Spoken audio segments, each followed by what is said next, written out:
માજલપુર વિસ્તારમાં ગીત બંગલાસ પાસે ભૂવો પડતા પાલિકા તંત્રની ફરી એકવાર ગુણવત્તાવિહીન કામગીરી સામે આવી છે। વડોદરા શહેરના માજલપુર વિસ્તારમાં આજે સવારે ગંભીર ઘટનાની નોંધ લેવાઈ છે। ગીત બંગલા નજીકના માર્ગ ઉપર આશરે 6 થી 7 ફૂટ ઊંડો ભૂવો પડી ગયો છે। વહેલી સવારે સ્થાનિક રહેવાસીઓની નજરે આ ભૂવો પડેલો જણાયો હતો।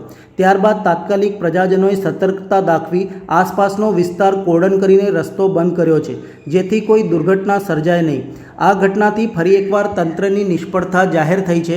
શહેરના વિકાસના નામે થતી કામગીરી દરમિયાન ઠરાવેલા ધોરણોનું પાલન થતું નથી। કોન્ટ્રાક્ટર દ્વારા ગટર લાઇન કે પાણીની લાઇન નાખ્યા બાદ યોગ્ય રીતે પુરાણ કરાતું નથી। જમીનની અંદર પાઇપલાઇનમાંથી પાણીના ટપકાવને કારણે જમીન ધસી જતી હોય છે અને ભૂવો પડવાની ઘટનાઓ સર્જાતી હોય છે।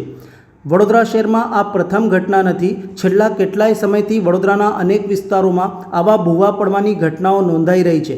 ચોંકાવનારી વાત તો એ છે કે હજુ ચોમાસાનું આગમન પણ થયું નથી, તેમ છતાં આવા ભૂવા પડવાની શરૂઆત થઈ ગઈ છે, જે સ્પષ્ટ કરે છે કે શહેરના માર્ગોની ગુણવત્તા અને કામગીરીમાં ગંભીર બેદરકારી છે। પ્રજાએ ભરેલ વેરો શું આવા બેદરકારી ભર્યા વિકાસ માટે છે? લોકોની પ્રાથમિક સુવિધાઓ પૂરી પાડવામાં તંત્ર સતત નિષ્ફળ જાય છે। આવી ઘટનાએ શહેરીજનોમાં ભારે નારાજગી પેદા કરી છે અને હવે લોકો જવાબદાર અધિકારીઓ સામે કાર્યવાહી કરવાની માંગણી કરી રહ્યા છે। શહેરનું તંત્ર અને સત્તાધીશો હવે પણ નહીં જાગે તો આવનારું ચોમાસામાં ભૂવાનો વિકાસ ચોક્કસ થશે। સ્થાનિકોએ આ ભૂવાના ગુણવત્તા સાથેના સમારકામની પણ માંગણી કરી હતી।